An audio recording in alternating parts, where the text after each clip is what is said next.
Hello అండి, నమస్తే. నా పేరు స్వర్ణ. Welcome back to my channel Sandy Sunny vlogs. ఈరోజు మనం మల్టీగ్రెయిన్ దోశ బ్యాటర్ ఎలా తయారు చేసుకోవాలో చూద్దాం. నార్మల్ దోశ అంటే మనము రైస్ ఎక్కువగా యూజ్ చేసి పప్పులు ఓన్లీ ఉద్దిపప్పు, శనగపప్పు మాత్రమే యూజ్ చేసి చేస్తాము. కాబట్టి అందులో రైస్ క్వాంటిటీ ఎక్కువగా ఉంటుంది. కానీ ఈ మల్టీగ్రెయిన్ దోశ బ్యాటర్లో వచ్చేసి మనం రైస్ తక్కువగా యూజ్ చేసి మిగతా పప్పులను ఎక్కువగా యూజ్ చేయటం వల్ల హెల్త్కి చాలా మంచిది.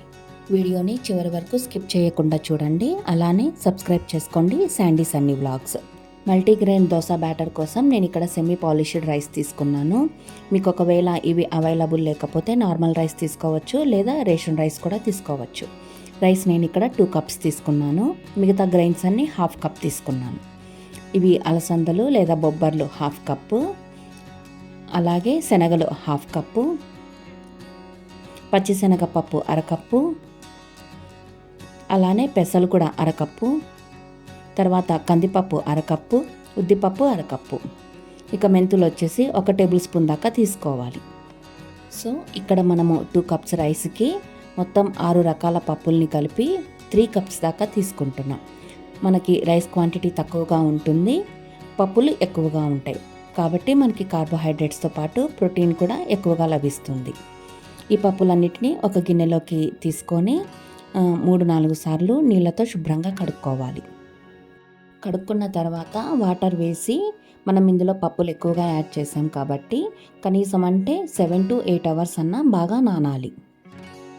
తర్వాత ఫర్మెంటేషన్ కోసం కూడా ఒక 10 అవర్స్ టైం పడుతుంది. కాబట్టి పప్పుల్ని మనం ఉదయాన్నే నానబెట్టుకొని ఈవినింగ్ త్వరగా గ్రైండ్ చేసుకుంటే మనకి పప్పులు బాగా నానుతాయి. అలాగే ఫర్మెంటేషన్ కూడా బాగా అవుతుంది. చూడండి, పప్పులు నానాక ఇలా ఉన్నాయి. వీటిని మిక్సీ జార్లోకి తీసుకొని కొద్దిగా గ్రైండ్ చేసుకోవాలి. ఈ పప్పుల్ని మనము నైట్ నానబెట్టుకొని మార్నింగ్ ఇన్స్టెంట్గా కూడా దోశ వేసుకోవచ్చు. కానీ పిండి ఫర్మెంటేషన్ అవ్వటం వల్ల మనకి డైజెషన్ అన్నది బాగా ఉంటుంది. సో ఇలా మిక్సీ జార్లోకి కొద్దిగా తీసుకొని గ్రైండ్ చేసుకోవాలి. మీకు ఇందులోకి ఇష్టమైతే కొద్దిగా అటుకులు కూడా వేసుకోవచ్చు. నేనేమి యాడ్ చేయట్లేదు. ఇలా కొద్దిగా వాటర్ వేసుకొని పిండిని ఇలా గ్రైండ్ చేసుకోవాలి. మనకి పిండి వచ్చేసి కన్సిస్టెన్సీ ఇలా ఉండాలి. కొద్దిగా వాటర్ వేసుకొని చక్కగా గ్రైండ్ చేసుకుంటే మనకి ఒక 3-4 డేస్ అయినా కూడా పిండి పాడవదు. పిండి అంతా గ్రైండ్ చేసుకొని గరిటెతో ఇలా బాగా కలుపుకోవాలి. చలికాలం చేసుకుంటున్నట్లయితే ఫర్మెంటేషన్కి టైం ఎక్కువగా పడుతుంది. కాబట్టి పప్పుల్ని ఉదయాన్నే నానబెట్టుకొని త్వరగా గ్రైండ్ చేసుకోవటం వల్ల ఫర్మెంటేషన్ బాగా అవుతుంది. ఇక మూత పెట్టుకొని ఓవర్ నైట్ అంతా ఇలానే ఉంచేయాలి.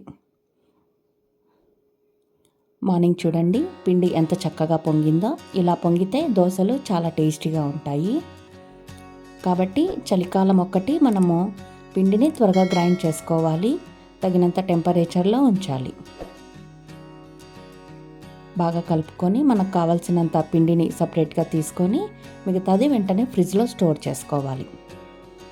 దోశ పిండి కానీ ఇడ్లీ పిండి కానీ ఫ్రిడ్జ్లో స్టోర్ చేసుకోవాలి అంటే మనం అందులో ఉప్పు కానీ సోడా పొడి కానీ ఏమీ కానీ కలపకుండా ఒక ఎయిర్ టైట్ బాక్స్లో కానీ చక్కగా మూత టైట్గా ఉన్న గిన్నెలో కానీ పెట్టేసి ఫ్రిడ్జ్లో స్టోర్ చేసుకోవచ్చు.